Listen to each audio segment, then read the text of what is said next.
Puji Tuhan, haleluya. Saya percaya kita semua dalam keadaan yang baik dan sehat. Sebelum kita akan dengarkan renungan firman Tuhan dari program Yesus Kuatku, mari kita satu dalam doa. Kami datang kepadamu Bapa yang baik. Hari ini kami mau lagi bersyukur, berterima kasih kepada Tuhan untuk setiap kebaikan Tuhan yang boleh kami rasakan sampai dengan saat ini kami boleh ada Tuhan. Pagi hari ini Tuhan kami mau dengarkan renungan kebenaran firman Tuhan. Biar Tuhan urapi setiap pendengaran kami, urapi setiap hati kami. Untuk supaya bukan hanya kami mendengar, tapi kami lebih mengerti. Dan kami mau melakukan setiap kebenaran firman Tuhan bagi kehidupan kami. Ini doa kami Tuhan, urapi setiap kami. Di dalam nama Tuhan Yesus Kristus kami berdoa dan mengucap syukur. Haleluya, amin.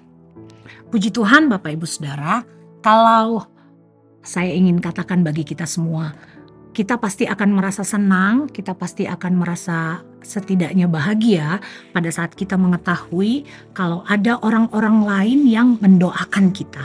Pada saat kita tahu bahwa ada orang-orang yang mendukung kita dalam doa-doa mereka. Hati kita akan menghangat, hati kita akan merasa senang kalau kita tahu ada beberapa orang yang mendukung kita melewati perjalanan kita dalam mengiringi Tuhan dalam kehidupan kita. Ada satu stiker di aplikasi WA yang saya suka berikan Bapak Ibu pada saat saya mengetahui ada satu postingan yang mengatakan tolong bantu kami dalam doa. Kami sedang sakit atau kami sedang ada kesusahan. Di situ saya suka berikan stiker itu, support in prayer. Artinya saya mendukung orang tersebut dalam doa saya lewat stiker yang saya berikan. Saya memberikan perhatian dan saya akan mendoakan mereka dalam waktu-waktu doa saya.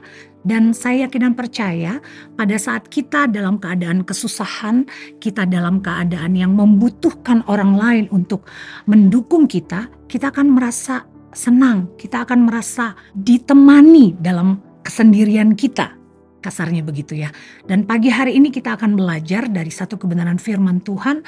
Ada satu tokoh dalam Alkitab yang suka sekali berdoa bagi orang lain.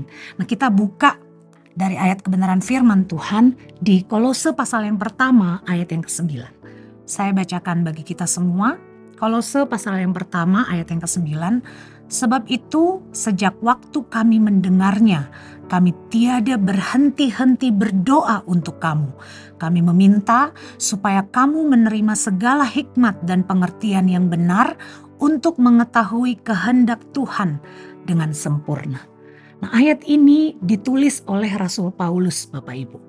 Ayat ini ditujukan oleh Rasul Paulus untuk jemaat Tuhan yang ada di Kolose. Pada saat itu Rasul Paulus sedang tidak berada bersama-sama dengan mereka.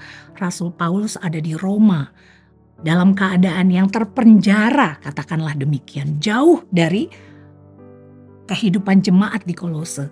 Tapi dalam suratnya Rasul Paulus mengatakan bahwa pada saat aku mendengar kabar tentang kamu, sejak itu pada saat aku mendengar, aku tidak berhenti-henti berdoa. Kami, Rasul Paulus dan Timotius saat itu berdoa, tidak henti-hentinya berdoa. Jadi dalam jarak yang berjauhan, Rasul Paulus itu selalu berdoa untuk jemaat Tuhan yang ada di Kolose. Dan ini yang saya katakan bahwa ada orang-orang yang mendukung kita dalam doa-doa mereka. Walaupun tidak berada bersama-sama dengan kita. Mungkin mereka bukan keluarga kita. Mungkin mereka bukan orang dekat kita. Tapi akan ada orang-orang yang mendukung kita dalam doa. Nah, dukungan bagi orang lain atau kita sebagai orang yang membutuhkan dukungan itu penting Bapak Ibu. Karena apa? Karena ada hal-hal di dalam Alkitab yang saya akan bagikan bagi kita semua bahwa dukungan secara moral itu penting untuk kita semua.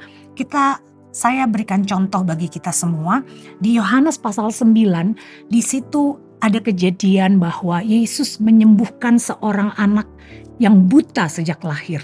Nah, pada saat ahli-ahli Taurat bertanya kepada orang tua dari si anak itu, apakah betul kejadian bahwa anak itu sembuh karena Yesus? Nah, orang tua tersebut seperti menutup-nutupi, seperti takut.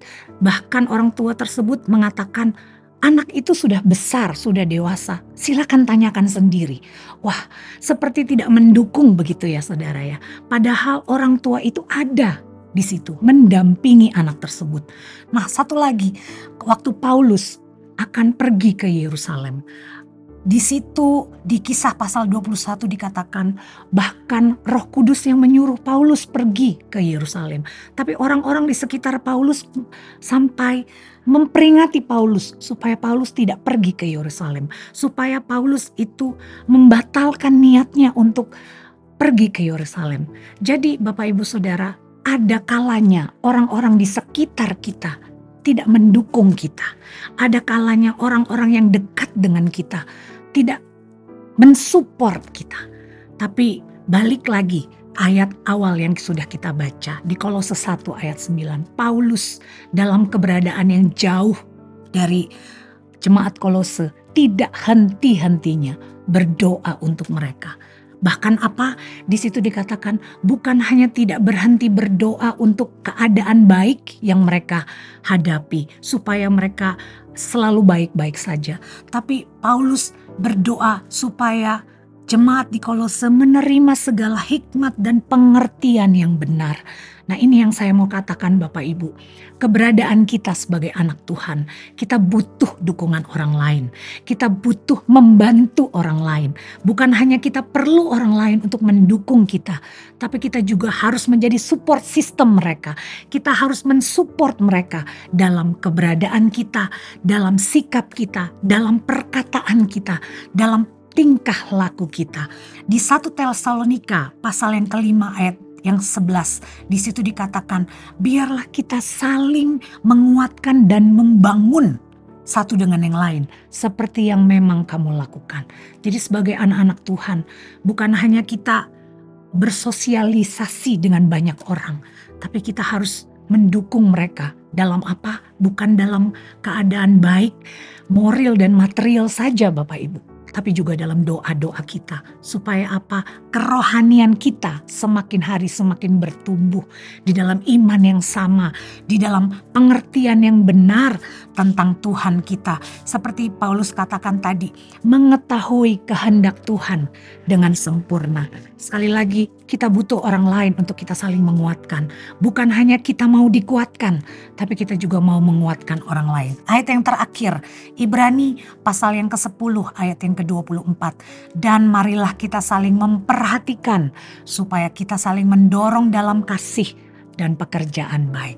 Puji Tuhan Bapak Ibu Saudara sekalian, biarlah kita dalam segala keberadaan kita, dalam sikap kita, dalam perkataan kita, dalam tingkah laku kita, kita mau saling mendukung satu dengan yang lain, terutama dalam kerohanian kita. Kita bertumbuh bersama, kita terbangun bersama. Betapa menyenangkan bahwa kita keluarga demi keluarga, sahabat, teman, satu keluarga di dalam Tuhan, kita sama-sama boleh membangun iman percaya kita kepada Tuhan, dan satu hari kelak kita akan berkumpul lagi bersama di dalam kerajaan sorga. Haleluya. Roh Kudus saja yang akan menolong kita semua. Yesus Kristus yang akan menguatkan, memberikan Roh Kudusnya dalam setiap kehidupan kita untuk menolong kita melakukan setiap kebenaran firman Tuhan. Puji Tuhan, mari kita berdoa. Haleluya. Terima kasih Bapa yang baik. Kami sudah dengar kebenaran firman Tuhan bahwa kami memerlukan orang lain dalam kehidupan kami. Dan biarlah kami juga dapat membantu orang lain Tuhan dalam perkataan kami. Kami boleh mendukung mereka juga dalam doa-doa kami Tuhan. Supaya semakin hari kami saling menguatkan satu dengan yang lain. Di dalam iman percaya kami kepada Tuhan. Di dalam pengiringan kami akan Engkau. Dan kami mengetahui kehendak Tuhan di dalam setiap kehidupan kami. Terima kasih Tuhan Yesus untuk firman Tuhan. Dan biar Roh Kudus Tuhan yang akan bekerja bekerja lebih lagi, lebih dalam setiap kami, untuk kami boleh melakukan setiap kebenaran firman Tuhan. Terima kasih Tuhan Yesus, kami menyerahkan seluruh kehidupan jemaat Tuhan sepanjang hari ini ke dalam tangan Tuhan. Biarlah Tuhan yang memelihara, Tuhan yang menjaga, Tuhan yang memberikan kekuatan, kesehatan untuk kami boleh melewati hari ini lagi bersama dengan Tuhan. Terima kasih Bapa yang baik, ini doa kami di dalam berkat nama Tuhan Yesus Kristus. Kami sudah berdoa dan mengucap syukur. Haleluya. Amin. Puji Tuhan, bersama Yesus aku kuat.